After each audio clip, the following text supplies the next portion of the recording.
எனக்கு வந்து விஜய் சார் கூட நடிக்கணும்னு ஆசை.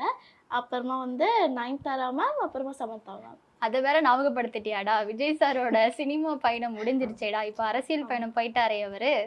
சரி அவர் இல்லாம வேற யார் கூட நடிக்கணும்னு ஆசை உனக்கு? ஆ அவர் இல்லாம வந்து எனக்கு சிவகார்த்திகேயன் சார், அப்புறமா தனுஷ் சார் கூட நடிக்கணும்னு ஆசை. சரிடா, நீ சின்ன வயசுல இருந்து ஆக்ட் பண்ணிட்டு இருக்க. எல்லா கான்செப்ட் பண்ற, சீரியல் பண்ணியிருக்க, எல்லாம் பண்ணியிருக்க. ஆனா உங்க வீட்ல உனக்கு அதாவது உங்க பேரண்ட்ஸ் வந்து உனக்குள்ள ஒரு குட்டி அரக்கி இருக்கா, நடிப்பு அரக்கி இருக்கா அப்படின்னு எப்படி கண்டுபிடிச்சாங்க?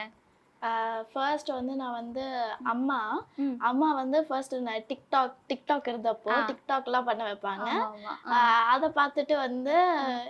ஏம்மா நீ நல்லா நடிக்கிறியே அப்படின்னு வந்து டிவில வந்து ஜீ தமிழ்ல கீழ போட்டாங்க. ஆமாமா. அந்த ஜூனியர் சூப்பர் ஸ்டாருக்கு நம்பர். ஸோ அதுல அந்த நம்பர பார்த்து அந்த இடத்துக்கு போயிட்டு அப்போ வந்து 10,000 பேருக்கு மேல வந்திருந்தாங்க. ஓ! அதுல வந்து ஃபர்ஸ்ட் ஒரு 100 பேர் செலக்ட் பண்ணாங்க. அந்த 100 பேர்ல நானும் ஆடிஷன் பண்ணாங்க. ஆ. அந்த 100 பேர்ல நானும் ஒருத்தவங்க. அப்புறமா ஒரு 50 பேர் செலக்ட் பண்ணாங்க. அப்புறமா லாஸ்ட்ல 20 பேர் வச்சு நான் வந்து ஃபைனல்ஸ் வரைக்கும் போனேன். ஓ! அப்படியா? அப்ப அம்மா தான் ஃபர்ஸ்ட் உன்ன கண்டுபிடிச்சாங்க. ஆமா. இப்ப அப்பா, அம்மா 2 பேரும் உன்ன எப்படி சப்போர்ட் பண்ணாங்க? அப்போ வந்து ஜூனியர் சூப்பர் ஸ்டார் அப்போலாம் வந்து என்னோட தங்கச்சி வந்து அம்மாவோட வயித்துல இருந்தா. ம். ஸோ அப்ப அம்மா வந்து ரொம்ப கஷ்டப்பட்டாங்க. ம். ஸோ அவங்க 2 பேருமே வந்து அவ்ளோ பட்டதுனால தான் நான் வந்து இவ்ளோ தூரம் வந்திருக்கேன். ஆ. ஸோ அவங்களுக்கு நான் கண்டிப்பா தேங்க் யூ சொல்லணும். ஓகேடா.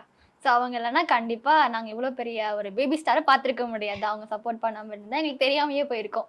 இப்படி ஒரு ஸ்டார் இருக்காங்க அப்படின்ட்டு.